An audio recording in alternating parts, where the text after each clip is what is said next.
মায়ঙৰ জাৰগাঁও আঞ্চলিক শ্ৰী শ্ৰী লক্ষ্মী মন্দিৰৰ লাইখুঁটা স্থাপন। মায়ঙৰ জাৰগাঁও শ্ৰী শ্ৰী লক্ষ্মী মন্দিৰ প্ৰাংগণত আধাৰশিলা স্থাপন অনুষ্ঠান অনুষ্ঠিত কৰে জাৰগাঁও লক্ষ্মী মন্দিৰ সমিতিয়ে। উক্ত অনুষ্ঠানত মুখ্য অতিথি হিচাপে উপস্থিত থাকে দৈপৰা গাঁৱৰ সমাজসেৱক তথা অঞ্চলটোৰ বয়োজ্যেষ্ঠ ব্যক্তি শ্ৰী হৰেন্দ্ৰনাথ মেধি।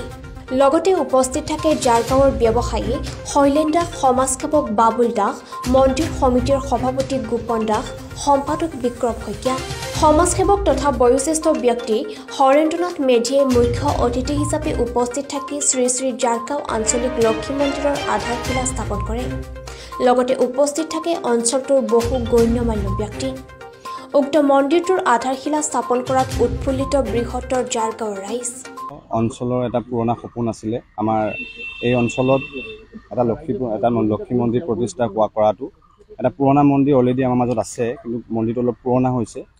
সেই মন্দিৰটো নতুন ৰূপত গঢ় দিয়াৰ উদ্দেশ্যেৰে সকলো এটা সপোন আছিলে। সেই সপোনটো আজি সকলোৰে সহযোগত, অঞ্চলবাসী ৰাইজৰ সহযোগত আজি আমি প্ৰথম শুভাৰম্ভণি কৰিলোঁ। তাৰ কাৰণে যিসকল ব্যক্তি আমাৰ মাজত আহি উপস্থিত হৈ আমাক সহায় সহযোগিতা আগবঢ়ালে তেখেতসকলক আমাৰ উদযাপন সমিতিৰ তৰফৰ পৰা অশেষ অশেষ ধন্যবাদ জ্ঞাপন কৰিছোঁ। অনাগত দিনত তেখেতসকলক সকলোৱে সহযোগিতা পাম বুলি আশা ৰাখিছোঁ। আপুনি কৈ দিয়ক। জাৰগাঁও আঞ্চলিক ৰাইজক অভিনন্দন গ্ৰহণ কৰিছোঁ আৰু লগতে আমাৰ এই জাৰগাঁও অঞ্চলৰ ভিতৰতেই এই লক্ষ্মী মন্দিৰটো অতি পুৰণি আছিল যদিও এতিয়া আমাৰ পুৰণা মন্দিৰটো ক্ৰমান্বয়ে নষ্ট হ'বলৈ ধৰিছে।